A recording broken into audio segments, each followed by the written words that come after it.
अस्सलाम वालेकुम नाज़रीन। तो सलमान अकरम राजा ने बता दिया है कि सदर साहब ने कौमी असम्बली का इजलास क्यों नहीं बुलाया। पहले इस वीडियो को देखें, फिर इस पे बाद में बात करते हैं। सदर साहब ने असम्बली का इजलास क्यों तलब नहीं किया? देखिए, उन्होंने सिर्फ ये किया है कि इलेक्शन कमीशन को 3 दिन दिए हैं कि वो फैसला करे कि जो मखसूस नशस्तें हैं वो उन्होंने देनी है या नहीं देनी। क्योंकि देखिए, आज दिन तक तो नेशनल असम्बली मुकम्मल नहीं हो सकी। जो मखसूस नशस्तें बनती हैं पीटीआई की या सुन्नी इत्तेहाद काउंसिल की, वो कहाँ जाएंगी?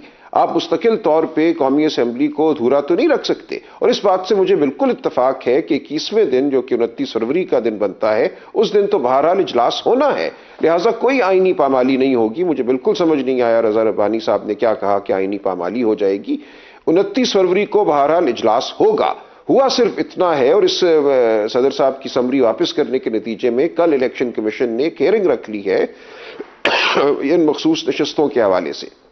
देखिए, आइन ये कहता है कि कौमी असम्बली में जिस तनासुब से आपने नशस्तें जीती हैं 8 फरवरी को, उसी तनासुब से आपको जो रिजर्व्ड सीट्स हैं ख्वातीन की और अक़लियतों की, वो मिलेंगी। उससे ज़्यादा आपको नहीं मिल सकती। अब अगर आप 1/3 के करीब सीटें जो सुन्नी इत्तेहाद काउंसिल में शामिल अराकीन हैं वो नहीं देते किसी को, तो फिर कौमी असम्बली मुकम्मल नहीं हो पाएगी। तो कल की जो हेयरिंग है इलेक्शन कमीशन के सामने, मैं समझता हूं कि उसमें माकूल राय जो है उसको हावी होना चाहिए। नशस्तों को दे दिया जाना चाहिए सुन्नी इत्तेहाद काउंसिल को, जो कि ज़ाहिर है पीटीआई के हमायत याफ्ता जो अरकान है उन पर मुश्तमिल है, ताकि असम्बली पूरी हो और 29 फरवरी को जो इजलास हो वो मुकम्मल कौमी असम्बली का इजलास हो। लिहाजा सदर मुमलिकत ने सिर्फ 3 दिन जो है इलेक्शन कमीशन को दिए हैं दुरुस्त फैसला करने के लिए, ताकि जब इजलास मुनक्किद हो तो वो मुकम्मल असम्बली का इजलास हो, अधूरी असम्बली का इजलास ना हो। उससे और आगे मसले पैदा होने थे आईनी और कानूनी नौयत के। 88 एटलीस्ट आपकी पिटीशन होनी चाहिए। क्या 88 पिटीशन आपने फाइल की हैं नेशनल असम्बली की? जी वो जा रही हैं। जी वो इलेक्शन ट्राइब्यूनल्स में अब जाएंगी ना।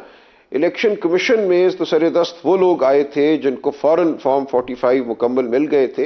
बाज़ लोगों को कुछ देर से मिलते हैं, पोलिंग एजेंट्स को बुलाना होता है, इकट्ठा करना होता है। कुछ लोगों ने की बड़ी तादाद में, 50-60 से ज्यादा पिटिशनें हैं। जो सुन्नी इत्तेहाद काउंसिल है उससे भी बात करने के लिए तैयार हो जाएंगे।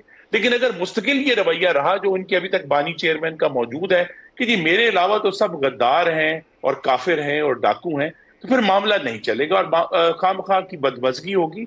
तो ये जो एक दूसरे का बाहमी एहतराम है, अगर इन्हें एक अवाम के हिस्से ने 1/3 अवाम ने उनको वोट दिए हैं, तो 70% जो वोट है वो अवाम ने दूसरी जमातों को भी दिए हैं। तो एक दूसरे का एहतराम करके चलेंगे। बिल्कुल एंड पे राजा साहब से भी इसका जवाब ले लें। राजा साहब, हम किस तरह की अपोजिशन आप लोगों से तवक्को रखें? असल मकसद तो पाकिस्तान के अवाम एज अपोजिशन पार्टी कैसी सियासत करेंगे? दोबारा डी चौक में होंगे या ईवानों के अंदर सियासत करेंगे? सलमान अकरम राजा साहब, देखिए, मैं समझता हूं तामीरी अपोजिशन होगी। जिस ख्वाहिश का इजहार खुर्रम साहब ने किया है वो मेरी भी ख्वाहिश है कि एक महज़ब माहौल हो पार्लियामान में, सूबाई असम्बलियों में। लेकिन आपने देखा सूबाई असम्बली के पहले ही इजलास में क्या किया गया। मैं दोहराना भी नहीं चाहता। तस्वीर उठाई गई, नारे लगाए गए, घड़ी के हवाले से बात हुई, वो कोई अच्छा आगाज नहीं था। लिहाजा ये कहना कि तमाम शोर व गौगा एक